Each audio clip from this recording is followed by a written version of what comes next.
माझ्या सर्व मित्रांना माझा राम राम। मी हा व्हिडिओ याच्यासाठी बनवते की इंस्टाग्रामवर फेसबुकवर जे ॲड येतात, हा गेम डाउनलोड करा याच्याने पैसे भेटतो, तो गेम डाउनलोड करा त्याच्याने पैसे भेटतात। पण ती ॲड फक्त पैशावाल्या लोकांसाठी आहे, गरीब लोकांसाठी नाही आहे। कारण ते गेम डाउनलोड केल्याच्या नंतर असं वाटतं पैसे भेटतील, पण पैसे भेटत नाही।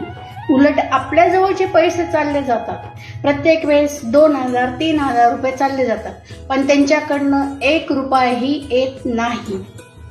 मी हे ट्राय केलं होतं, माझ्याकडनं बी 2000 रुपये चालले गेले, त्यांच्याकडनं 1 रुपयाही भेटला नाही। तर हे जे गेम आहेत फक्त पैशावाल्या लोकांसाठी आहेत, ज्यांच्याकडे पैसे आहेत ते त्याच्यामध्ये पैसे जास्त झाले असतील तर ते जाऊ शकतात, त्यांचे पैसे ते करू शकतात ते